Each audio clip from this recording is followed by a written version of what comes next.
ভাগ্য ভালো বলবো এই রাজ্যের মানুষ ভারতীয় জনতা পার্টির আচার বিচার দ্বারা চলে বলে, নতুবা খোয়াই থাকার তাদের অধিকার ছিল না।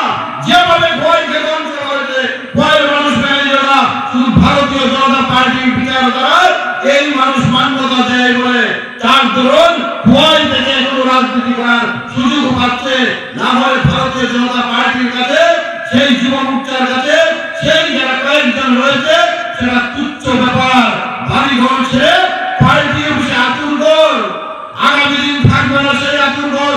এই খোয়াই মানুষ ভেঙ্গে রাজনৈতিক ভাবে গণতন্ত্র ভাবে তস তস করে দেবে, কারণ এই মানুষ বলতে পারছে না। শুধু সন্ত্রাস সন্ত্রাস 25টা বছর এই রাজ্যের মানুষকে শেষ করে দিয়েছে।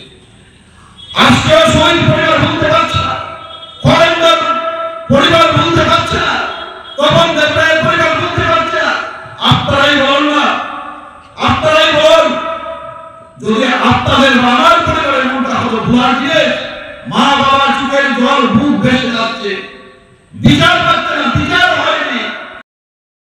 Report Tripura news 8।